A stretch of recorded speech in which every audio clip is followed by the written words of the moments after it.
예, 지금 네, 지금 이제 오늘 주제는 셀프 어텐션하고 그리고 텍스트 SQL, MCP, A2A는 용어만 적어놨습니다. 안 할 거고요. 네, 컨셉만 얘기를 하도록 하겠습니다. 저는 지금 이제 처음에는 자바 개발자로 시작했다가 이제는 이제 커리어가 점차로 미드웨어 하다가 노에스큐엘 하다가 하둡 하다가 데이터 분석 쪽으로 조금씩 넘어와서 현재는 이제 LLM 중심의 젠 AI 중심의 기술 지원을 하고 있고요. 제가 이제 저희 팀장님도 옆에 계시는데 벤더에 있다 보면 새로 나오는 기술은 많이 접해서 뭔가 기술 지원해야 되기 때문에 많이 아는 스터디하게 되는데 제일 아쉬운 게 실무를 저희가 경험할 수 없다는 게 참 어려운 것 같아요. 그래서 가능한 한 스터디 같은 거 참여해서 많은 그런 현장의 목소리와 현장에 필요한 그런 질문들에 대해서도 많이 접하려고 노력하는데 오늘도 이제 제가 하는 것들은 어떻게 보면 스터디의 산물일 뿐이고 현장에서도 거리가 멀 수 있습니다. 이제 그런 것들에 대해서 피드백 주시면 저한테도 큰 도움이 될 것 같아요. 개인적으로는 이제 저희 팀장님을 같이 이제 유튜브도 하나 운영하고 있는데 조댓구알 꼭 부탁을 드리고요. 지금 주로 하고 있는 일들은 이런 클라우드 상에서 데이터 관리 체계를 구축하고 이것들을 이제는 인공지능과 연결시키는 그런 일들을 주로 하고 있습니다. 오늘 아젠다는 이제는 첫 번째 파트는요, 저희가 하다 보면 셀프 어텐션이라는 것에 대한 트랜스포머 위주로 하다 보니까요. 앞으로도 트랜스포머를 대체할 수 있는 모델은 실험적으로 나오긴 하겠지만 몇 년간 유지가 될 것 같습니다. 그러면 이제는 또 저희가 성숙해지다 보니까 어텐션이라는 거 얘기 많이 안 하는 것 같거든요. 그래서 제가 볼 때 어텐션을 이렇게 이해하면 좋겠습니다라고 생각하는 그런 직관적으로 이해할 수 있는 느낌을 하나 얘기를 할 거고요. 그 다음에 데이터베이스 벤더가 바라보는 텍스트 SQL. 저는 후속이 오라클이다 보니까 오라클 업체가 오라클은 이제 데이터베이스 안에서 텍스트 SQL을 만드는 기능을 합니다. 그래서 오늘 솔직히 커뮤니티에서 저희 회사에 대한 홍보를 하기 위한 것은 아니고 저희 회사는 텍스트 SQL을 이러이러한 개념과 이러한 컨셉으로 만들고 있습니다라고 말씀을 드리겠고, 텍스트 SQL로 인해서 솔루션을 개발하시거나 활용하시거나 응용하실 때 이런 관점에서 기능들을 개발하시고 보완하시면 좋을 것 같습니다라고 하는 맥락으로 이해해도 좋으실 것 같습니다. 그리고 세 번째는 MCP, 찍먹. 제가 처음에 방장님이랑 세미나 한다고 할 때 어텐션이랑 텍스트 SQL만 하겠습니다. 그랬더니 그걸로는 흥행이 안 된대요. 그래서 죽어도 MCP와 A2를 넣으라고 해서 한 달 동안 딱 MCP 한 달 딱 해봤습니다. 근데 되게 재밌는 것 같고 또 현재로서 기업에 사용하기는 제약이 될 수 있습니다만 그런데 비전은 밝은 것 같고요. 이 방향으로 갈 것 같아요. 그리고 결국은 MCP가 모델과 에이전트에 대한 관계라면 그것을 멀티 에이전트에서 에이전트와 에이전트의 관계를 확장할 수 있는 것이 A2A인 것 같고요. 그거 자체가 앞으로의 그런 트렌드를 주도할 수 있는 것은 명확한 사실인 것 같습니다. 이 주제 4가지에 대해서 진행을 할 예정입니다. 그래서 사실은 4개가 연관이 거의 없거든요. 어떻게든 맞춰가면서 선을 한번 만들어 보도록 하겠습니다. 셀프 어텐션은 지금 보시면 입력 문장 내 각 단어가 다른 모든 단어와의 관계를 스스로 계산해 중요한 정보를 집중하는 메커니즘. 한국말을 딱 냈지만 전혀 느낌이 안 옵니다. 이게 무슨 말인지 조금 더 이제 검색해 보면 이 그림이 사실 되게 좋은 그림인데 각 단어 벡터가 다른 단어 벡터들과 유사도를 바탕으로 가중치를 계산하고 이를 이용해 전체 단어 벡터들의 가중 평균, 웨이티드 에버러지를 구하는 방식. 이것이 지금은 이해가 가시는 분들도 있고 좀 난해하게 느껴지시는 부분이 있는데 제가 지금부터 딱 10분 정도, 15분 정도 동화책을 보여드릴 거거든요. 그림책을 보여드릴 건데 그때 그거 보시고 이 문장을 다시 보시면 이것을 수식을 이해하실 필요 없는 것 같아요. 지금 트랜스포머를 이해하실 때 수식을 이해하실 필요는 없는데 이런 느낌이구나. 이런 느낌으로 LLM이 만들어지는구나에 대한 직관을 가지시면 좀 도움이 되지 않을까 싶어서 준비해봤습니다. 제가 다룰 부분은 현재 셀프 어텐션에서 챗 GPT와 같은 그런 GPT 모델로 가는 게 보다는 버트 모델, 인베딩을 하는 버트 모델을 좀 더 간략화시켜서 했습니다. 왜냐하면 GPT보다는 버트라는 것이 개념적 이해하기 좀 쉬울 수 있거든요. 그래서 버트는 이렇게 구성됩니다 라고 설명을 드릴 거고요. 가정은 지금은 셀프 어텐션을 집중적으로 할 겁니다. 그러다 보니까 트랜스포머 컴포넌트 중에서 포지셔널 인코딩, 그 다음에 레이어 노멀라이제이션, 그 다음에 잔차 계산, 그리고 피드포 뉴럴 네트워크, 이 부분은 중요하지만 그 전체 맥락, 셀프 어텐션 이해하는 데는 큰 상관이 없거든요. 그래서 과감하게 제거해버리고 그 셀프 어텐션에 대해서만, 얘가 셀프 어텐션이 어떤 개념인지에 대해서만 해보도록 하겠습니다. 버트 모델은요, 이제는 그 트랜스포머 블록을 갖고 있는 어텐션 블록을 다수를 하는 이런 버트 레이어랑 그 다음에 무엇인가를 가져오는 플링 레이어, 이 두 가지로 구성이 됩니다. 그래서 이것들이 어떻게 구성되는지 한번 살펴볼 거고요. 그러면 제가 할 때 이런 문장을 한번 인베딩해서 벡터로 전환 과정을 해보도록 하겠습니다. 뭐냐면 이것은 황색 투구와 파란색 두건을 쓴 닌자 레고 피규어입니다. 라는 10개에 대한 토큰을 구성된 문장인데요. 이것을 이해한다고 할 때 저희가 버트 모델은 6개 가정으로 6개에 대한 레이어가 있는 것으로 구성이 되어 있고 맨 마지막에 그런 벡터를 선정하는 풀링 레이어가 있다라고 가정해서 하나씩 살펴보도록 하겠습니다. 먼저 문장인데요. 이 문장을 이제는 저희가 이것은 황색 투구와 파란색 두건을 쓴 닌자 레고 피규어입니다 라고 해서 색깔별로 토큰을 구분을 했고요. 사실은 정상적인 토큰은 아닙니다. 그냥 제가 설명을 하기 위해서 간단하게 공백으로만 구성되어 있는 토큰을 만들었고, 하나의 토큰 사이즈는 라마 3.3 버전을 기준으로 해서 4096 차원, 그러니까 벡터가 4096개로 구성되어 있다라고 가정하면 너무 어렵죠. 그래서 이제부터는 벡터를 잊어버리겠습니다. 벡터 얘기하면 지금부터는 행렬과 벡터가 들어가면 계산이 안 되거든요. 그래서 이미지를 할게요. 이 지금 문장은 저 그림을 표현한 하나의 문장이다라고 생각을 하겠고요. 저 그림을 문장과 매칭시키기 위해서 레고를 이제 주워냈습니다. 그러면 이 레고는 하나하나에 대한 단어와 매핑되는 문장이라고 상상을 하시고요. 그리고 하나하나의 그런 그림들이, 부품들이 이렇게 이것은 황색 투구에 파란색 두건을 쓴 닌자 레고 피규어입니다. 라고 하는 토픽과 연관된다고 상상을 하세요. 이제부터는 벡터 잊으십시오. 벡터에 대해서는 지금 뭐 저희가 수학과도 아니고 벡터 이해한다고 되는 것도 아닙니다. 그렇다고 그러면 현재 지금 저희가 토큰, T라고 해서 지금은 토큰을 상상하고 있는 그런 그림이에요. 그러면 저희가 트랜스포머 레이어를 처음에 딱 들어갈 때 보면 쿼리 키 밸류라고 해서 또 새로운 용어가 나옵니다. 이것은 원래 오리지널에 대한 데이터를 그냥 사용하면 용도에 맞지 않으니까 무엇인가를 질의하는 쿼리, 그것에 매칭되는 것을 표현해주는 키, 그리고 실제 데이터를 담당하는 밸류라고 하는 3개에 대한 벡터를 새로 만듭니다. 그렇다고 그러면 이것을 할 때 중간에 네트워크 3개를 타거든요.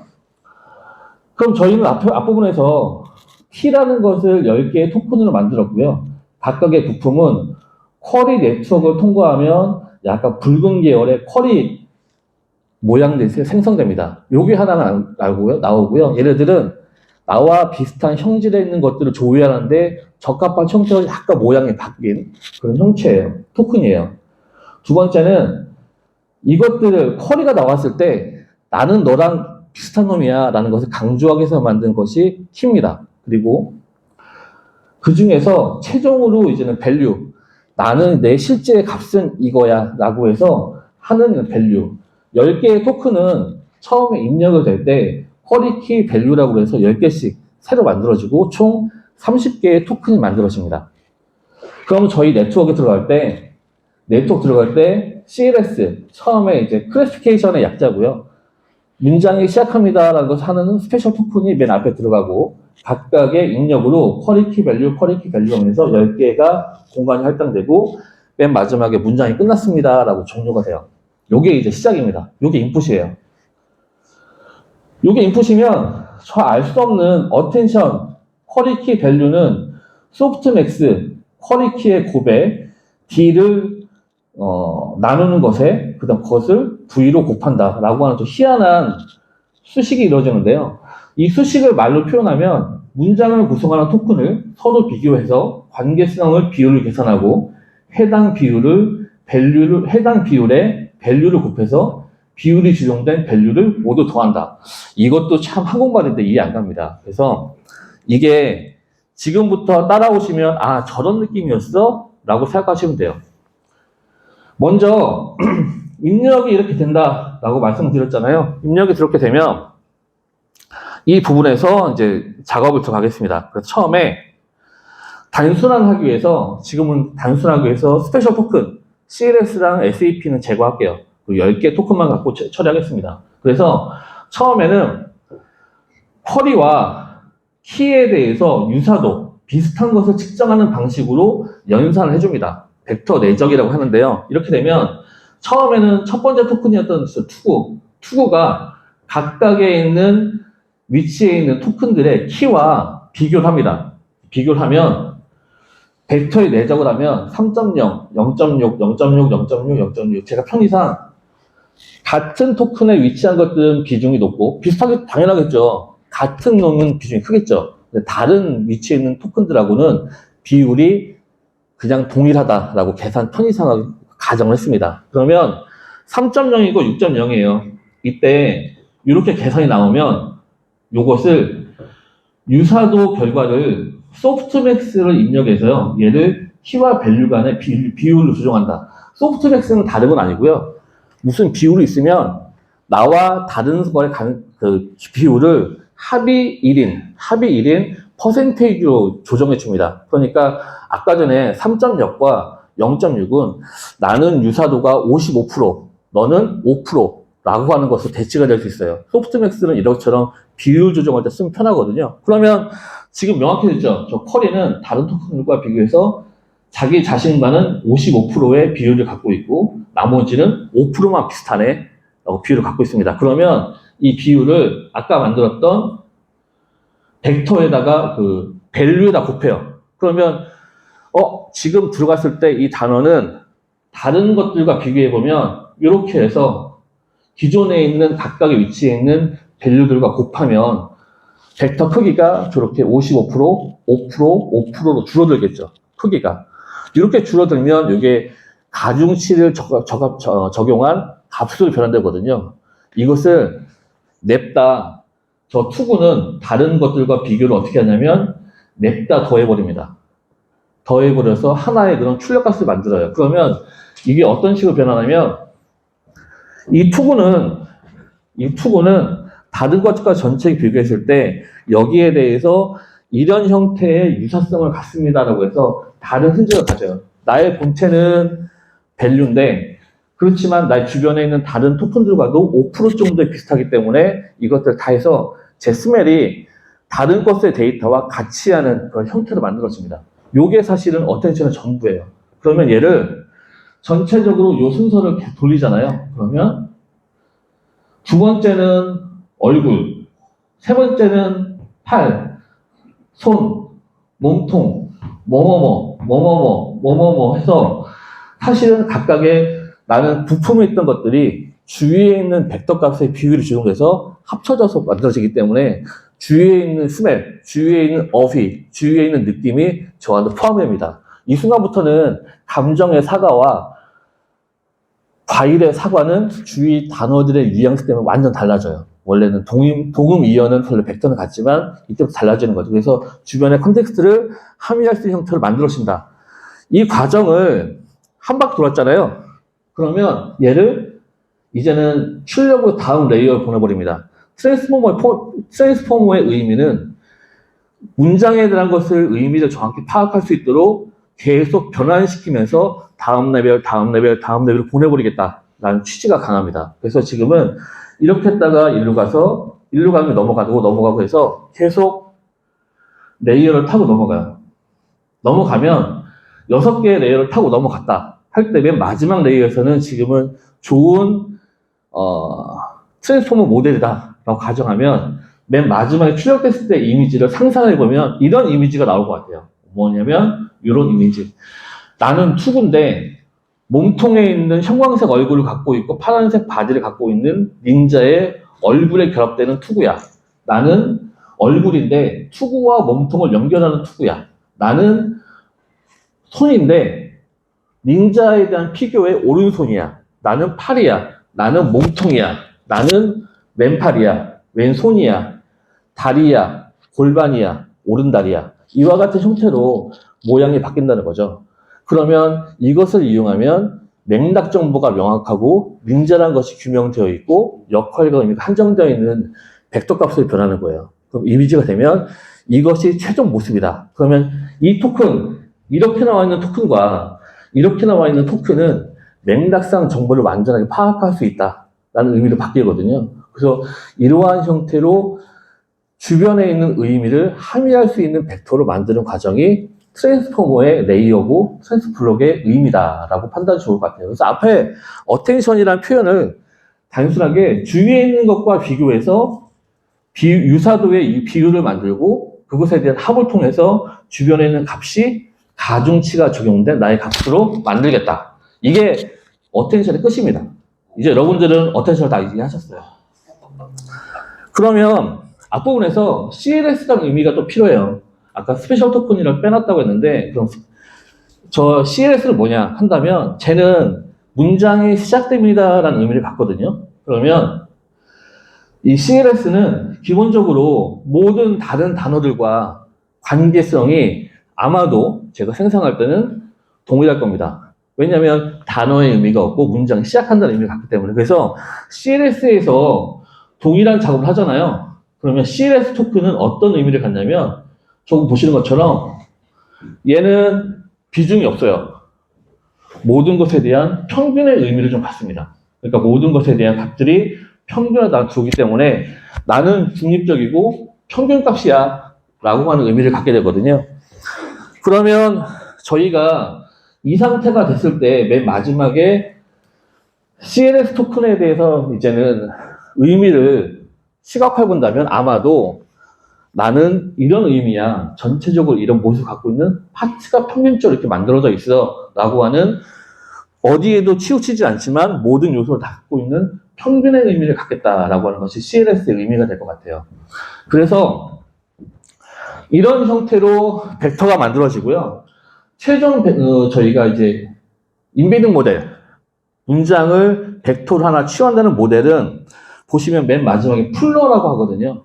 풀러라고 하는 것이 이렇게 이제 첫 번째에 있는 기본적인 모드가 CLS 모드라고 하면 보통은 CLS 모드는 첫 번째에 있는 CLS 벡터 토큰을 가져다가 이 문장에 대한 대표 벡터라고 의미를 갖고 넘겨줍니다. 왜냐하면 모든 문장에 대한 중첩적인 보편적인 그 평균값을 갖고 있기 때문에 이게 맞을 거다라고 하는 것이 요것의 취지고요.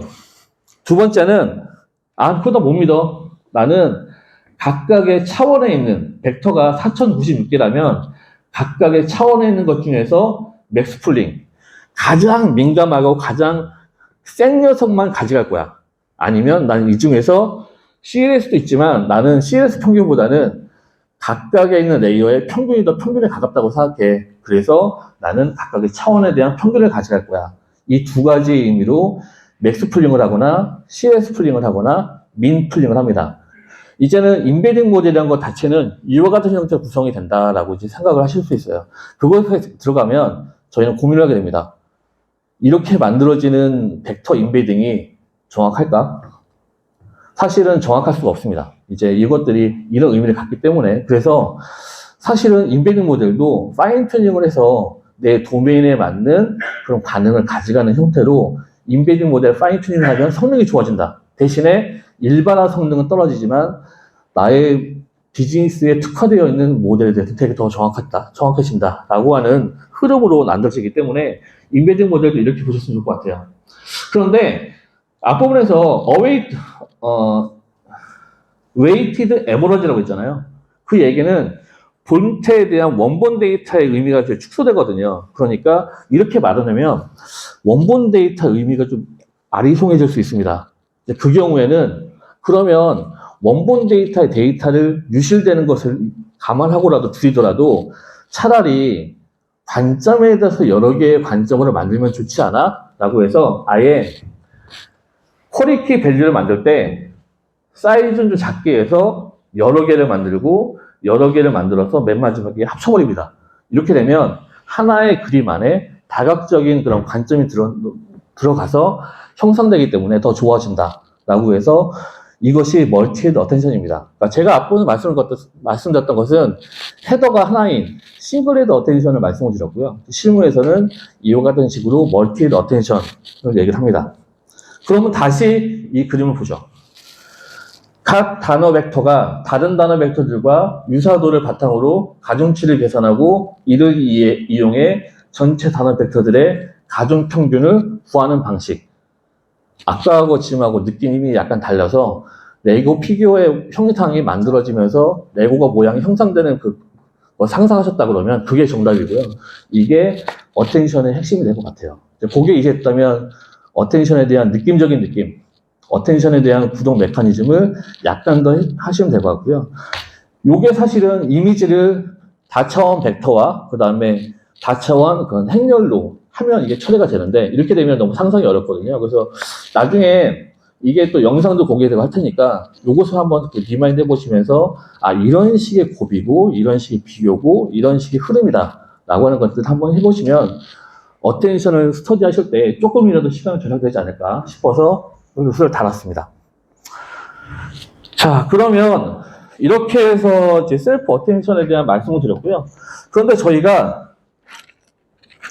이런 식으로 해서 자연어를 생성하는 과정에서 이제는 업계에서는 올해 이제 제가 NL2 SQL 기능을 고객 앞에서 발표한 게 거의 일주일에 한 3-4번씩, 최소한 2번씩은 하는 것 같아요. 모든 분들이 NL2 SQL에 대한 관심이 되게 많으십니다. 근데 모든 분들이 개발한다고 하시거든요. 근데 모든 분들이 어려워하시고 성능이 안 나고 실무에 적용하기는 되게 어려운 면이 있습니다. 근데 점차로 이런 부분들을 보완은 되겠습니다만 그러면 이게 데이터베이스에서 NL2 SQL, 자연어 중심의 이런 것들 한다는 것을 어떻게 하느냐 잠깐 보신다고 그러면 제가 이 부분은 한번 설명을 좀 드리고 싶고 이런 모임 오면 설명을 드리는데요. 오라클이 제가 처음에 OCP를 딸 때가 8i였거든요. 근데 바로 10G가 나오면서 몇 년 지나니까 업데이트도 안 된다고 하더라고요. 그래서 좌절하면서 그럴 바에는 포기하다가 오라클 입사했는데요. 근데 이게 8i, 10G, 12C, 23AI 이게 겉멋은 아니고요. 사실은 8i 때는 인터넷 비즈니스에 가능하도록 OLTP에 대한 성능, 기능 개선을 주로 하겠다라고 하는 그 당시에 오라클이 데이터베이스 주로 피처를 강화시키는 주안점입니다. 그러니까 12C에서 19C까지는 이제 클라우드의 가상 환경에서 데이터베이스를 구동하는 것에 대한 피처는 거의 완성이 됐고, 이제 우리는 더 강화는 하겠지만 어디에 집중할 거냐면 인공지능과 커뮤니케이션하고 인공지능과 협업하는 중심의 기능을 주로 넣을 거야 라고 하는 것이 강하고, 거기에서 해당되는 기능이 벡터DB. 저희는 벡터를 컬럼으로 지원하기 때문에 DB는 아니거든요. 관계형 데이터베이스인데 벡터 서치라고 합니다. 그리고 자연어로 SQL을 검색할 수 있게 하겠어 라고 하는 것에 대한 컨셉을 집어넣고 있습니다. 보시는 것처럼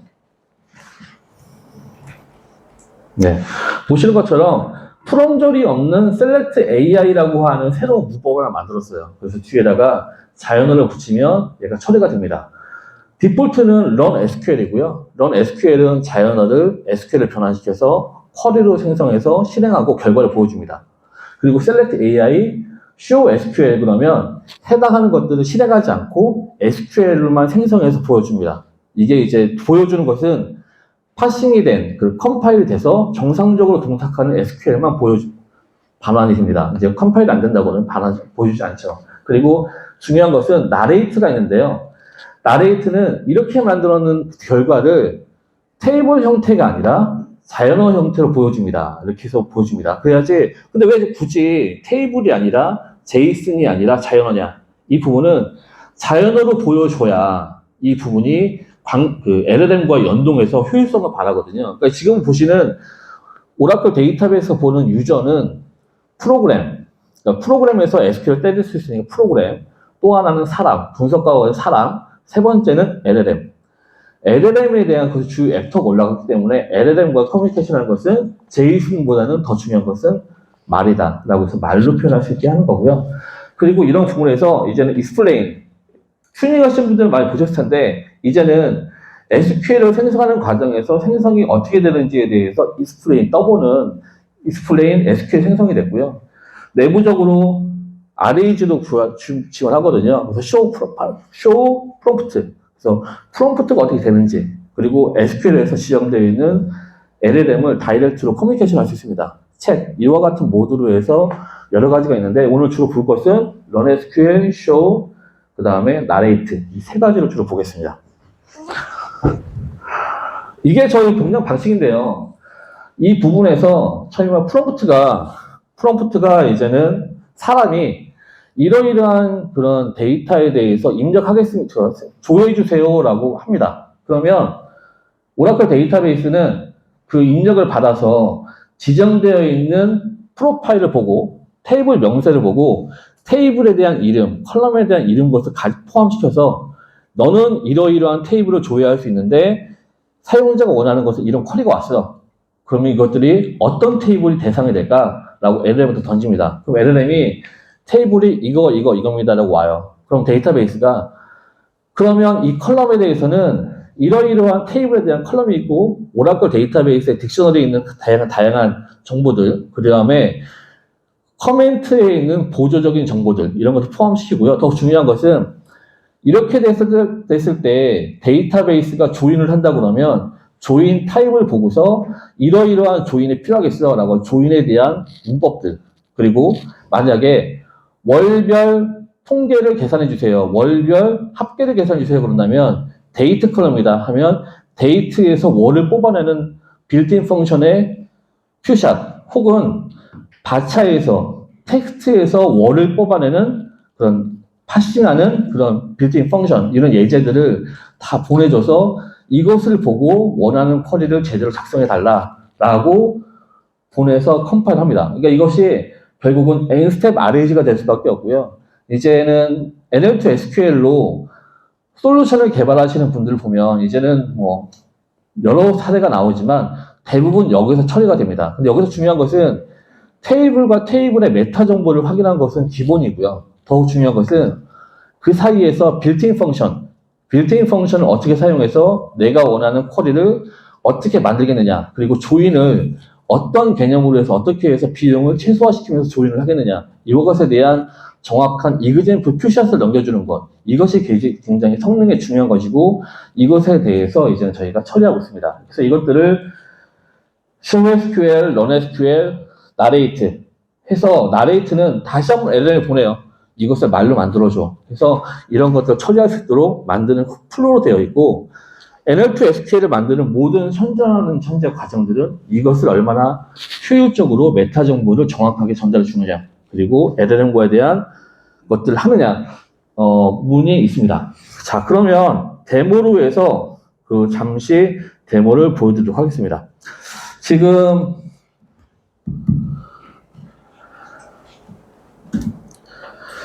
이 부분이고요. 네.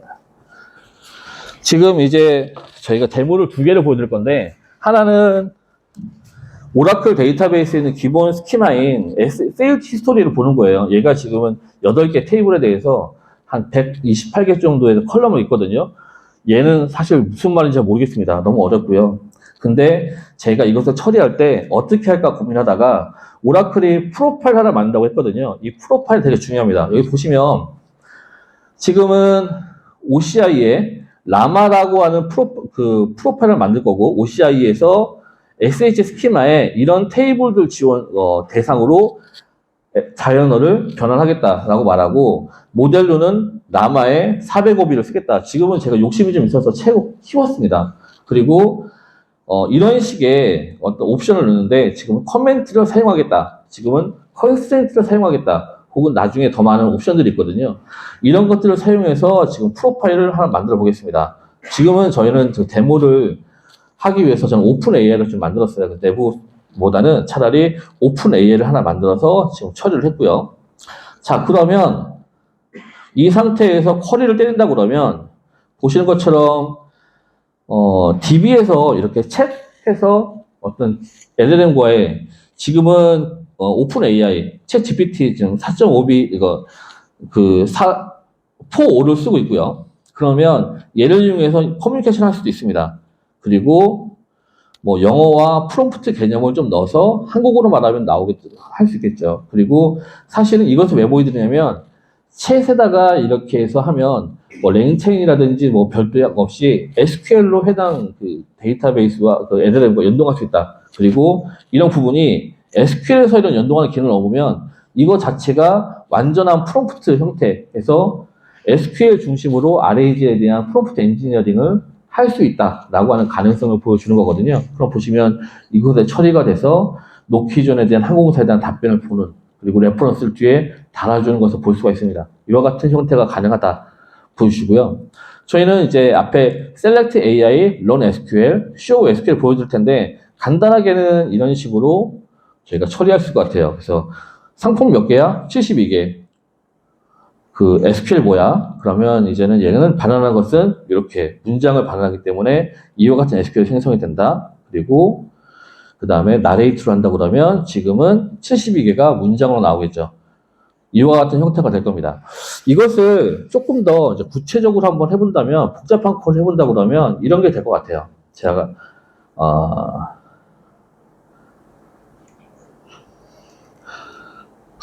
날짜 기본이 2000년도 총 판매량이 얼마입니까? 이건 너무 간단할 것 같으니까 예로 하시죠.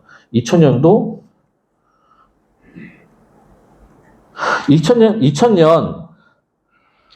2000년 이거 말이 안 되겠죠? 2000년에 판매된 각 제품의 총 판매 수량 얼마입니까? 라고 하면 자 이렇게 되면 이렇게 나오겠죠.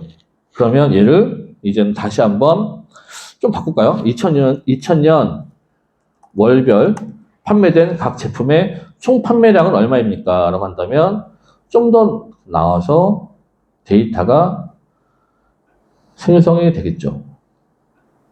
보시면 이제는 실행이 아직 안 됐군요. 실행을 하면 이제는 쿼리가 될 거고 앞에서 나왔던 것에 비해서 이제는 월이 붙어서 이제 이렇게 쭉 나올 겁니다.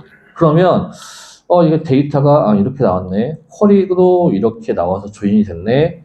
지금도 말로 지금 만들고 있는 중인데 나올 겁니다. 나올 거고 하나 더 넣어볼까요? 이게 저 안 해봤는데 알고 싶어요. 안 해봤는데 갑자기 욕구가 푹 쏟았습니다. 이것을 피봇 처리해 주세요. 그러면 얘가 오는 게 이렇게 바뀌는 게 뭔가 좀 나와야 될 것 같아요. 그러면 이것을 이제는 피봇 처리해 주겠다 한다면 얘가 되면 되게 좋겠죠. 리포팅을 만드는데 그러면 에러가 날 수 있습니다. 지금 테스트 안 해보는 거이기 때문에 자 그럼 실행을 한다 하면 동작을 할 거고요. 그러면 네, 돼서 테이블별로 피봇하는 것을 볼 수가 있습니다. 그러니까 이제 이것들을 하면 무엇이가 나오겠죠. 그러면 여기다가 하나 더 붙여볼까요? 피봇 했는데 마지막에 총 합계를 추가해 주세요. 이것까지 나오면 더 좋겠죠. 그러면 지금은 여러분들은 에러가 나길 바라십니다. 잡시키기를 위해서는 에러가 나길 바라셔야 되는 거고요. 자, 그러면 저도 지금 막 생각나는 대로 넣어보기 때문에 에러가 날 수도 있습니다. 근데 오픈 AI가 똑똑하다는 가정하에 보시면 네, 뒤에 토탈에 붙어서 앞에 나왔죠. 네, 이런 식의 이것들이 지금 오라클 추구하는 방향은 뭐냐면 LLM을 파인 튜닝해서 이 업무에 대해서 하는 것이 아니라 LLM은 기본적으로 오라클 SQL을 잘 짠다는 역량이 확보된 SQL에 대해서 SQL별로 그 LLM별로 오라클에 맞는 프롬프트 엔지니어링을 이제 최적화합니다. 그래서 우리가 프로파일 할 때 LLM에 대해 이름하는 것이 LLM마다 가는 프로파일이 그러니까 프롬프트가 달라요. 그래서 LLM은 사람마다 더 자세하게 할 수도 있고 할 수 있지 않습니까? 그래서 그런 프롬프트 엔지니어링에 대한 최적화를 최대한 하고 있고 이것에 대한 지금은 업계에서 주로 하고 있는 뭐 코히어라든지 클로드라든지 오픈 AI라든지 라마라든지 뭐 다 지원합니다. 그리고 이것에 대한 범위를 점차 늘어나가고 있는 것이 목표고요. 이와 같은 형태로 파인 튜닝을 해서 이거 접근하는 것은 답은 아니다. 그러니까 우리는 이것들을 잘 LLM과의 연동성에 대해서 그 RAG에 대한 최적화를 더 하겠다라고 하는 컨셉입니다. 그래서 이런 부분에 대해서는 개발하시더라도 LLM에 대한 특성을 파악하고 그것에 대해서 그 DB별로 이걸 ANSI SQL 표준화로 했다고 가시면 안 되는 것 같아요. 그럼 안 되고 차라리 대상 데이터베이스에 SQL 최적화 시키면서 이것들을 프롬프트 엔지니어링 할 수 있는 것에 대한 모델을 찾고 그 모델에 대한 RAG 엔지니어링을 그 RAG 프로세스로 강화시키는 게 필요한 것 같습니다. 조금 더 저희가 진행을 해본다 그러면 이것을 한번 해볼게요. 지금은 제가 기존 테이블은 지우고요. 영화 저희가 데이터를 모르잖아요. 그러니까 영화, 감독, 무비, 그 다음에 출연진이라고 하는 간단한 테이블을 만들었습니다. 그리고 이 테이블에서 중요한 건 지금 테이블 생성을 했고요. 그 다음에 중요한 건 주석을 넣는 게 되게 중요합니다. 주석을 잘 넣어야 돼요. 그래서 이를테면 제가 지금은 이 합성 데이터라고 해서 껍데기 데이터베이스에다가 이제 가상의 데이터를 지금은 이제 오픈 AI를 써서 각각의 테이블에다가 20건, 30건, 30건, 30건의 가상 데이터 집어넣어라. 그래서 그럴싸하게 집어넣어라. 한 합성 데이터 보여주고요. 이때 지금은 저희가 커멘트를 잘 집어넣는 게 중요한데 그 커멘트가 만약에 저 같은 경우는 항상 얘기할 때 텍스트 하겠다 그러면 고객님이 원하시는 그 데이터 쿼리가 생성될 수 있는 자연어를 만들어 주시고 제가 생성하기를 원하는 베스트의 쿼리를 생성해 주시고 그 결과를 보여주세요 하면 이 세 가지인데 많은 분들이 자연어로 하면 뚝딱 된다고 생각해서 말로 표현 못 하시는 것들을 만들어 달라고 하시는 경우가 많거든요. 그래서 해달라고 하십니다. 그러면 그 다음부터는 DB를 보고 엔지니어링을 좀 해요. 그래서 컬럼이 만약에 어떤 그 태그 같은 걸 내는 거 많잖아요. A, B, C, D, E, F, G 하면 메타 정보를 넣고 컬럼 속성이 카디널리티가 30개 이하다 한다면 그것에 대한 정보도 코멘트에 집어넣어주고 만약에 플래그 값으로 되어 있다. 그럼 플래그 값의 의미 그리고 이 컬럼에 대한 한글명과 영어명, 동의어들 그리고 대치 가능한 용어들 이런 것들 집어넣어서 이제는 코멘트 조작을 합니다. 이렇게 되면 지금은 합성 데이터로 좀 만들었는데요. 합성 데이터가 LLM이 똑똑하면 지금은 김수현, 이민호, 송중기, 박보검 그래서 하죠. 감독도 봉준호, 박찬호, 김기덕 이렇게 비슷하게 나옵니다. 그리고 영화도 기생충, 부산행, 시기와 비슷하게 맞춰서 나오고 총 관객 수와 그 다음에 감독 매칭이 됩니다. 이때 감독 매칭부터는 좀 약간 달라질 수 있어요. 그리고 출연진이라는 것도 좀 만들어 놨거든요. 그래서 이렇게 해서 합성 데이터를 만들었고 이렇게 되면 프로파일을 다시 하나 업데이트 시켜줘야 됩니다. 당신이 할 수 있는 테이블에 대해서는 이 6개뿐만이 아니라 추가적으로 생성되어 있는 이것들도 가능합니다라고 해서 프로파일을 이제 생성해주면 여기서부터는 또 이제 새로운 프로파일이 만들어지고 그러면 이 쿼리들도 이 테이블들도 조회할 수 있습니다. 근데 이 프로파일이 왜 중요하냐면 내가 스키마 있는 테이블을 다 한다. 모든 테이블 다 한다 그러면 테이블마다 그 쓰임새가 있거나 의미가 중첩되거나 애매할 수 있어요. 그럴 경우에는 자연어를 처리할 수 있는 업무별로 혹은 사용자가 접근 가능한 권한별로 프로파일을 나누는 거 되게 중요합니다. 다 때려넣으면 우리도 어느 사람이 제일 좋은 사람인지 모르잖아요. 그러면 막 큐비다 보면 이상한 템포 조회하고 있거든요. 뭐 템프 옛날에 텍스트로 만들어 템포가 조회하고 있고 이럴 수 있거든요. 그래서 그런 것들을 프로파일로 관리하는 것이 반드시 필요합니다. 프로파일을 만들었다면 이제는 이런 게 가능하죠. 연도별 영화 수를 출력해 주세요. 이거 너무 간단하죠. 그러면 차라리 가장 많은 관객을 동원한 영화 5개를 조회하고 가능한 모든 정보를 출력해 주세요. 라고 해서 제가 요거는 그냥 5개 조회해 달라고 그러면 이름하고 딱 떨어지거든요. 근데 뒤에다가 더 많은 표지가 필요하잖아요. 그러면 가능한 모든 정보를 출력해 주세요. 라고 하면 접근할 수 있는 것들은 다 출력해 줍니다. 보시면 이제 무비, 타이틀, 공개, 장르, 그다음에 감독 아이디, 그다음에 여기서 보면 이제 관람객 수에 대해서 가장 많은 것들. 그러면 이것들을 추가로 더 넣고 싶었습니다. 그러면 뭐냐면 이것도 보시면 SQL 생성이 되고 그 SQL에 대한 말이 만들어졌겠죠. 그러면 여기서 추가로 이걸 한번 해볼게요.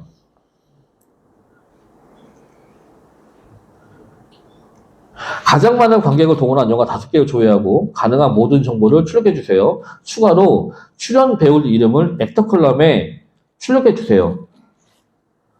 그러면 출연진이 한 컬럼에 다 출연이 돼야 됩니다. 이렇게 되면 얘를 하면 이제는 한 컬럼에 추가가 되는 거죠. 얘는 데이터가 없어요. 없으니까 이제 랜덤으로 넣다 보니까 좀 빠져 있는 거죠. 그러면 관객 많은 것은 이렇게 되어 있다라고 해서 출연이 됩니다. 그러면 여기서 더 해볼게요. 그리고 포맷은 제이슨으로 앞에 보시니까 자연어로 만들어줬겠죠? 말로. 자, 그러면 이것들을 처리해서 제이슨 포맷, 제이슨 컬럼을 포맷을 지원하니까 그러면 레코드별로 제이슨으로 폼을 출력해 주세요 라고 하면 이것들도 제이슨 빌트인 펑션을 사용해서 이렇게 나오는 거죠. 지금은 뭔가 인터페이스가 필요하다 한다면 이렇게 해서 만드는 것이 외부 연동할 때 훨씬 더 정확하게 의미를 전달할 수가 있습니다. 이렇게 돼서 이런 것들을 통해서 다양한 기능들을 확장할 수 있다라고 하는 것이 이제는 NL2 SQL의 핵심이 되는 것 같아요. 자, 그러면 우리가 이제 NL2 SQL을 하면 사용처가 여러 개가 있는데 그 사용처에 대해서는 뒤에 다시 한번 정리해보고 이제는 당장님 때문에 굳이 나도 모르겠는데 나 혼자 한 달밖에 안 됐는데 MCP를 한번 해봤습니다. 근데 MCP가 왜 나왔는지 LLM에 대한 역량에 대해 잠깐 보면 LLM은 처음부터는 번역 모델이기 때문에 랭귀지 언더스탠딩과 랭귀지 생성에 대한 기능을 추가가 됐다가 점차로 이게 파라미터가 늙어가면서 새로운 기능이 나왔습니다. 그래서 랭귀지 모델 자체가 파라미터 사이에 어딘가에 나리지가 컴프레션 돼서 들어갑니다. 그래서 우리가 할루시네이션이 발생한다고 하잖아요. 할루시네이션은 그 LLM 모델을 기본적으로 랭귀지 언더스탠딩을 하고 그 다음에 그것에 대해서 나리지를 찾아서 나리지 패턴에 대한 정보를 참조해서 언어를 생성하는데 내가 만약에 과거에 학습하지 않은 데이터를 물어본다 한다면 나리지를 학습할 수 있는 나리지가 없기 때문에 이 패턴 사라집니다. 그러면 욕구는 하나밖에 안 만들어요. 말을 잘하고 싶다. 그러면 거짓말 나오는 거죠. 아무 말 대잔치. 그러니까 그 과정에서 헐루시네이션을 어떻게 할까라고 해서 파라미터를 키우고 데이터 키우다 보니까 얘가 랭귀지 언더스탠딩의 기능을 넘어서 나리지라는 것을 프롬프트에서 나리지를 캡처해서 달더라라고 하는 인컨텍스 러닝이라는 것이 이제 GPT-3 버전부터 나오기 시작하면서 프롬프트 엔지니어링이 강화가 됐고 프롬프트 안에서 이제는 정보를 찾기 때문에 우리는 RAG를 만들겠다라고 해서 RAG에 대한 컨셉이 나온 것이 이게 전부입니다. 그러니까 왜 할루시네이션이 발생을 해? 모르니까. 근데 말을 해야 되니까. 근데 이것들을 프롬프트에서 정확하게 해줄 수 있다 그러면 이 안에서 정보를 캐치하고 답해줄 수 있다. 그래서 할루시네이션을 줄일 수 있다. RAG를 나오면서 이것들이 이와 같은 형태의 이제 아키텍처가 나오고 벡터DB가 잘렸네요. 벡터DB로 또 조회와서 넣어주는 이런 애플리케이션을 만들어주는데 RAG 앱이라는 것이 사실은 되게 어려워요. 이게 한 방에 끝나야 되니까 정확하게 넣어줘야 되고 후처리해주고 하는 것이 우리가 사실 항상 한 방에 뭐 다 해야 된다는 것은 되게 공포지 않습니까? 그 문제를 해결하는 것이 에이전트죠. 그래서 에이전트는 기본적으로 LLM 애플리케이션이라 한다면 인공지능을 사용하는 모든 애플리케이션의 전체 덩어리를 LLM 애플리케이션을 정의할 수 있고요. 그 LLM 애플리케이션 안에서 LLM과 그다음에 툴 간의 연동을 담당하는 것을 에이전트다라고 말씀할 수 있어요. 그래서 RAG와 에이전트는 뭐냐? RAG도 에이전트 안에 들어갈 수 있는 툴로 들어갈 수 있는데 기본적으로는 RAG는 한 방에 뚝 끝나는 게 RAG고 에이전트는 플래닝을 세우고 액션을 취해서 이밸류에이션을 하고 이것에 대한 루핑에서 돌면서 잘할 때까지 돌립니다. 이것에 대한 것이 에이전트고 그 중에서 에이전트는 항상 LLM에 대해 요구하는 LLM은 바보거든요. 근데 에이전트는 딱 말합니다.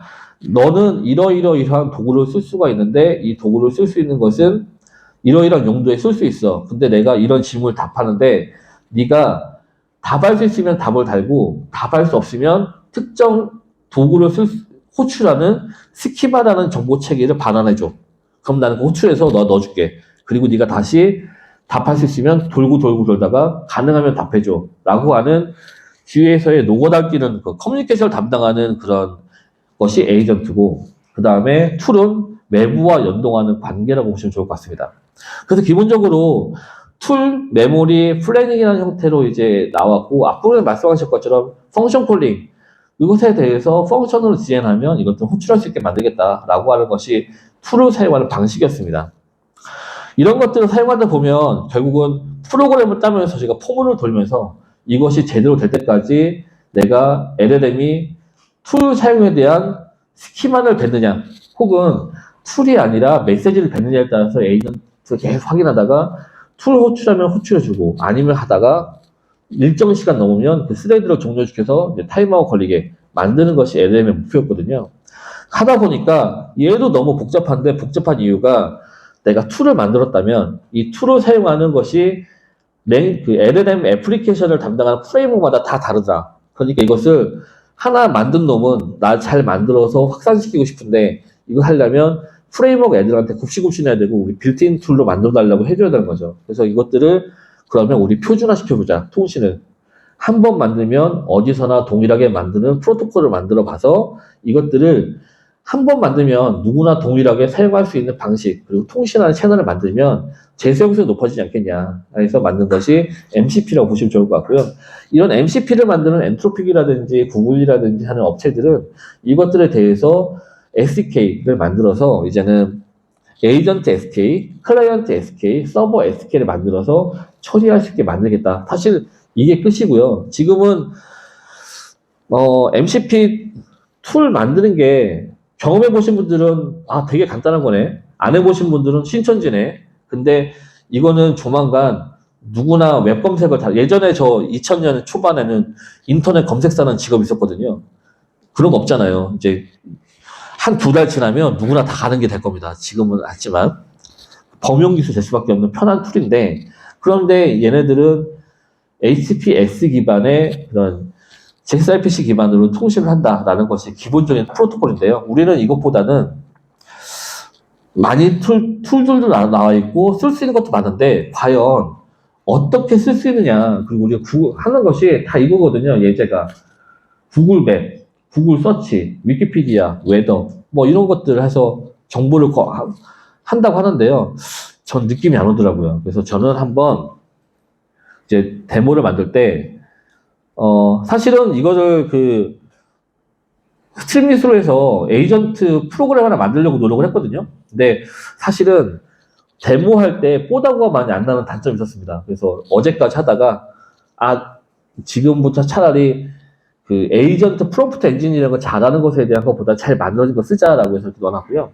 제가 지금은 넣어놨던 것이 오라클에서 보시면 이제는 오라클에 오토노머스 데이터베이스라는 녀석이 있습니다. 오토노머스 데이터베이스라는 녀석이 있고, 얘를 사용해 보면 이제는 서버를 여기 웹사이트 콘솔이고요.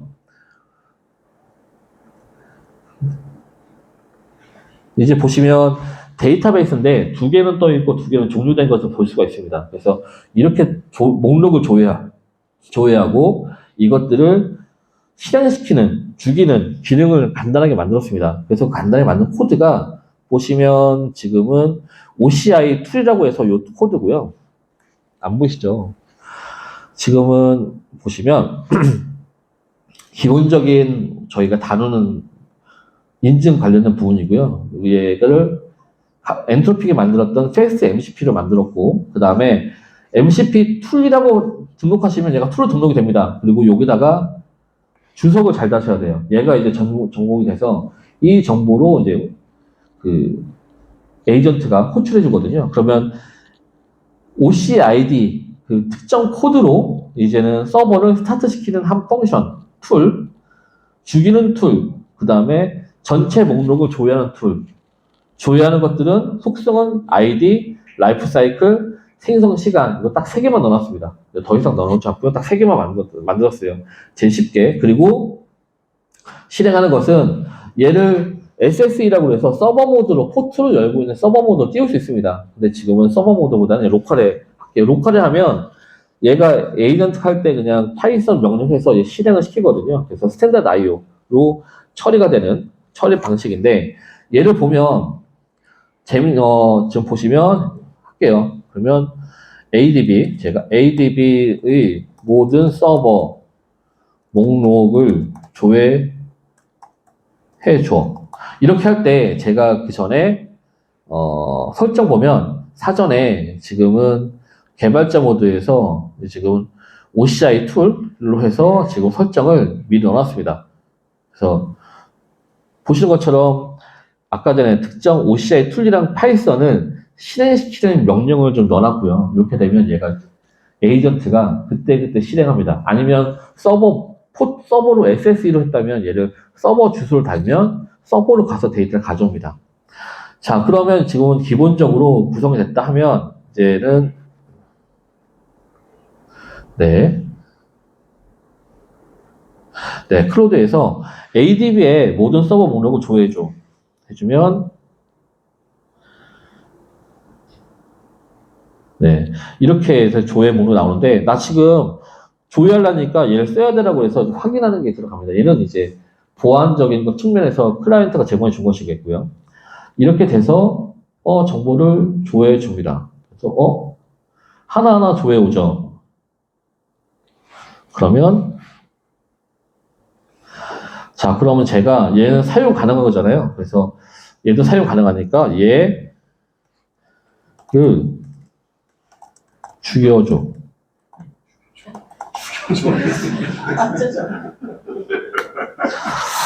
뭐 스타트 시켜줘, 뭐 정지 이거 좀 뭐 하잖아요. 죽여줘. 중요한 건 뭐냐면 얘가 툴을 사용해서 OCI들을 받아왔어요. 아까 전에 다시 해서 그래서 키를 가지고서 얘를 종료시켰습니다. 그러면 서버 상태 조회 해주면 다시 조회 옵니다. 그러면 이제는 하면 중지 중이죠. 아, 그러면 아이씨 뭐 하잖아요. 테이블로 이쁘게 해주면 목록이 나오죠. 근데 전 여기까지만 하고서 그냥 끝내려고 했거든요. 그런데 얘가 뭐가 나오냐면 이제 이쁘게 되겠다. 예. 나중에 이거 리액트로 해서 프로그램 다 짜줍니다. 대시보드 만들어 주거든요. 근데 지금은 세 개가 섰어요. 그러니까 저는 아까 전에 하나마다 스타트 시키고 종료시키고 목록 조회했거든요. 지금은 아예 그냥 실행 중이지 않은 서버 모두 살려. 그러면 이제는 목록을 조회해서 얘가 이제 스탑된 것들을 찾고요. 세 개가 중지했다고 해서 시작하는 것을 스타트를 3번 돌립니다. 이 얘기는 뭐냐면 인티그레이션 할 때요. 저희가 시간 많이 드는 게 검색, 필터링, 죽어있는 거 살려라는 디테일 기능 만드는 게 되게 어렵거든요. 코어 펑션만 만들면 나머지들은 얘네가 알아서 합니다. 그러니까 저희는 시작시를 했습니다. 저는 지금 죽어있는 거 살리라는 기능 안 만들었거든요. 시스템 인티그레이션 하는 게 되게 쉬워져요. 자, 이런 것들이 그런 LLM과 MCP가 작용했을 때, 그러니까 MCP는 LLM은 기본적으로 얘가 최대한 하기 때문에 되게 잘합니다. 그러면 앞부분에서 제가 이미 해놨었거든요. 이제 무비 조회하는 것도 해놨었거든요. 그러면 가장 많은 관객을 동원한 배우 3명을 조회하고 출연한 영화 목록을 출력해줘. 사전에 제가 아까 전에 그 텍스트 SQL을 만들었던 코드를 어떻게 보냐면 사실 간단했습니다. 이제 이 부분에서 죄송합니다. 지금 어디 갔나요? 얘가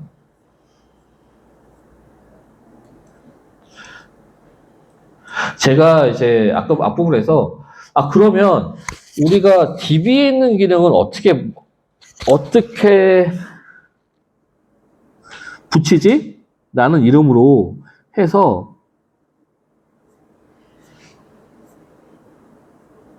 그냥 띄울까요? 죄송합니다. 제가 소스에 코드를 지어버렸네요.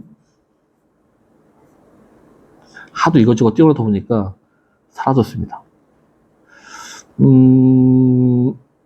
잠시만요. 이거였네요. 네, 죄송합니다. select AI도 펑션 만들었는데요. 이거 뭐 펑션 만드는 거 어렵지 않습니다. select AI, movie, narrate. 영화 나레이트인데, 이거 그냥, 주석 달아놓고요. 그 다음에 SQL 실행하는 거, 앞부분에서 select AI 나레이트로만 넣어놨잖아요. 이게 끝이에요. 이렇게 놓고, 제가 실행해서 데이터 갖고 오는 거, show SQL 하는 걸 넣어놨습니다. 그러면, 이제 등록돼 있으니까, 가장 많은 관객을 동원한 배우 3명을 조회하고, 출연료가 목록을 출력해줘. 이렇게 하면, 얘가 툴을 보고요. 아, 데이터베이스를 찾습니다. 그리고 찾고, 허용. 얘 하면 select AI 툴, AI movie narrate를 사용합니다. 라고 나오죠. 허용하면 이제는 한 번만 허용하면 계속 동작합니다. 그러면 얘는 닫아야 되겠고, 이렇게 되면 RAG가 뭐건 우리 프롬프트 엔지니어링 하면서 이제 하는 게 아니라 RAG에서 오라클 데이터베이스 우리가 사용하는 레거시 데이터 어떻게 만들지? 이거 되게 힘든데 그럴 게 아니라 NL2 SQL이 있으면 데이터베이스 연동하는 거, RAG 연동하는 거 이거 되게 쉬워집니다. 지금 보시면 박서준 이런 거 나왔잖아요. 그러면 베테랑 나왔잖아요. 그러면 총 관객 수를 포함해서 테이블로 출력해줘 라고 하면 총 관객수를 포함해 테이블로 출력해줘 라고 하면 얘가 이제는 가장 많은 관객을 동원한 배우 3명을 조사하고 각 배우가 출연한 영화 목록과 총 관객수를 출력해줘 라고 했는데 테이블은 빼놨죠. 얘가 이제 기대할 말을 만들어서 앞에 거 결합해서 만들어서 줬죠.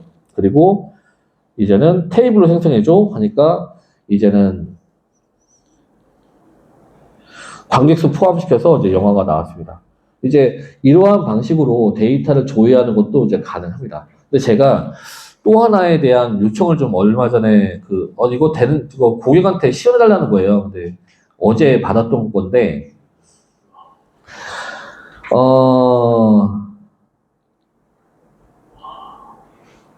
요겁니다. 이제 DPT가 있고요. 인플로이가 있고, 그 다음에 베이케이션 리제스트가 있어요. 그러면 이제는 부서에 조인원에 휴가 일수가 있고 베이케이션이 있죠. 그러면 얘에 대해서 이병헌이라는 사람을 제가 미리 만들어 놨거든요. 그러면 미리 만들면 이병헌이 제출한 휴가 신청 중에서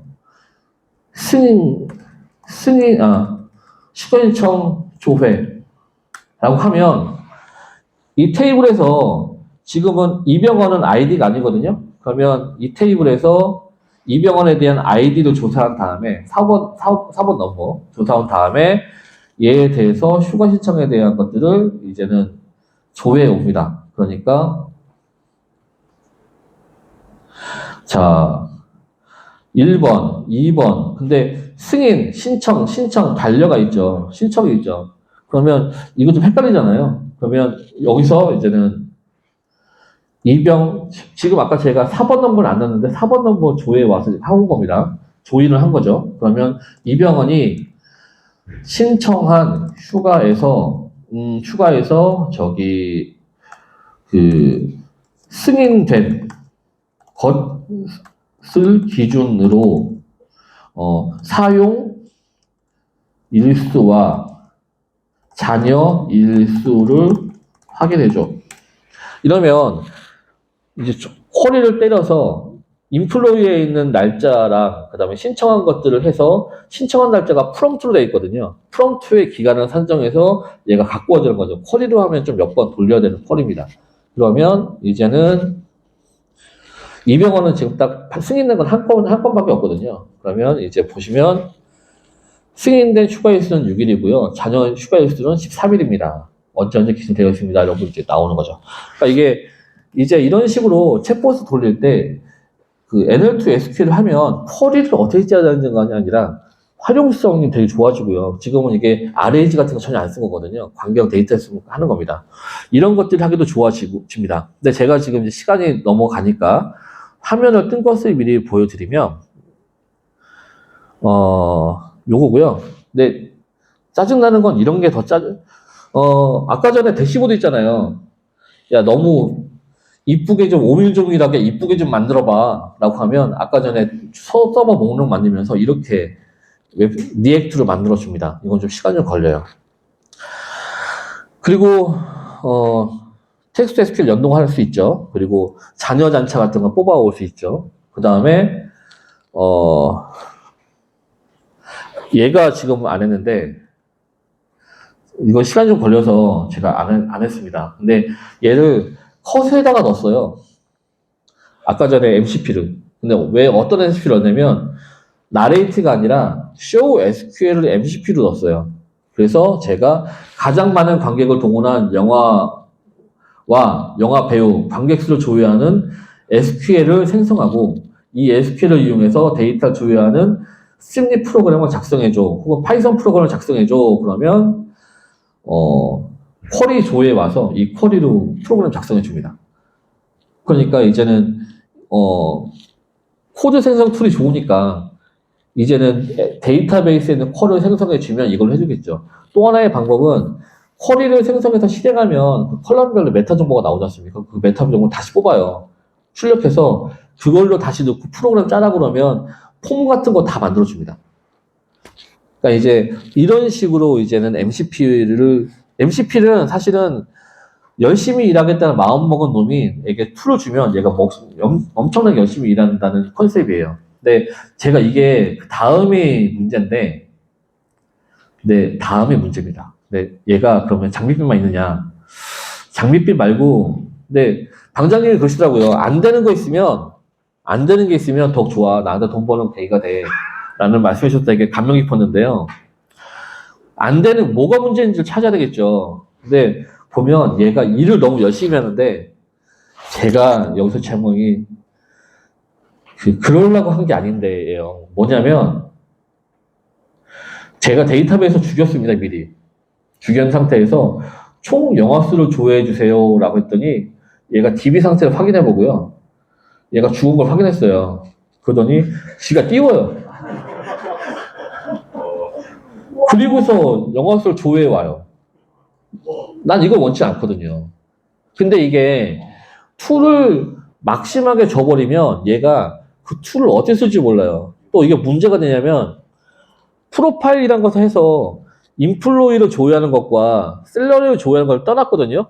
근데 제가 그 DPT를 조회하는 것이 툴이 있으면 DPT로부터 해서 내게 아니라 부서 인원 전체의 셀러리를 가져올 수 있어요. 그러니까 얘가 우리는 각각 있으니까 부서 전체의 썰리를 못 볼 거야 라고 하지만 이렇게 조합하면 갖고 올 수 있겠네 하고 구멍을 찾는 거죠. 얘는 어떻게든 일을 해야 되니까. 그래서 주석이 좋으면 계속해서 돌면서 막 일을 합니다. 이게 위험한 거죠. 이게 이제 또 하나의 그런 가능성. 이게 무식하고 열심히 하는 애한테 모두 툴을 주면 핵폭탄을 날릴 수가 있거든요. 그러니까 이것을 어떻게 우리는 엔터프라이즈에서 제어할 거냐라고 하는 것이 하나의 관건이 될 것 같아요. 제가 이제 되게 MCP가 처음에는 되게 즐거웠고요. 나중에는 내 잡시큐티에 대한 것도 좀 준비가 됐고요. 그래갖고 오라클에서 SQL DB 하시는 DBA들은 요새 MCP로 SQL 튜닝도 하시더라고요. 근데 결과가 잘 나와서 웬만한 거는 튜닝도 가능하네? 망했네? 라고 지금 좌절하시는 분들 꽤 있으십니다. 자, 그러면 에이전트 또 에이전트에 대한 향후. 에이전트는 사실은 별건 아니에요. MCP가 에이전트 모델에 대한 관계였다면 멀티 에이전트가 있거든요. 그 멀티 에이전트를 리모트 에이전트로 뿌려버려서 에이전트끼리 공동으로 사용하는 에이전트를 가상으로 묶어서 커뮤니케이션 할 수 있게 만드는 프로토콜을 만들겠다. 그래서 예전에는 제 서버 안에 멀티 에이전트 띄웠었거든요. 근데 그런 것이 아니라 이 에이전트를 해서 내가 서로 협력하게 만들 수 있도록 가상을 구성하겠다라고 하는 것이 리모트 멀티 에이전트의 개념이 A2A입니다. 그래서 MCP는 싱글 에이전트에서 에이전트와 도구의 관계. 그래서 너는 쓸 수 있는 도구는 이런 게 다양하게 있어. 그래서 졸라 막 써봐. 하는 거고, 에이전트는 멀티 에이전트 간의 관계를 말씀해 드릴 것 같아요. 저는 개인적으로는 이런 생각을 좀 들었습니다. 이제 멀티 에이전트로 갈 수밖에 없을 것 같아요.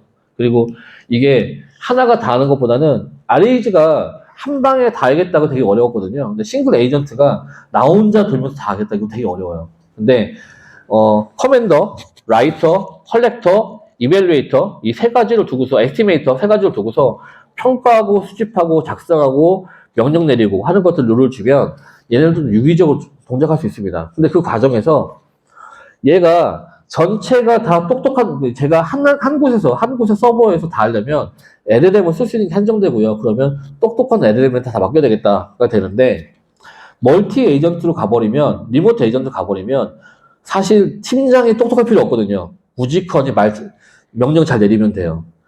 컬렉터가 또 똑똑할 필요 없거든요. 명령대로 수집하면 돼요. 근데 이밸류에이터랑 라이터는 똑똑해야 돼요.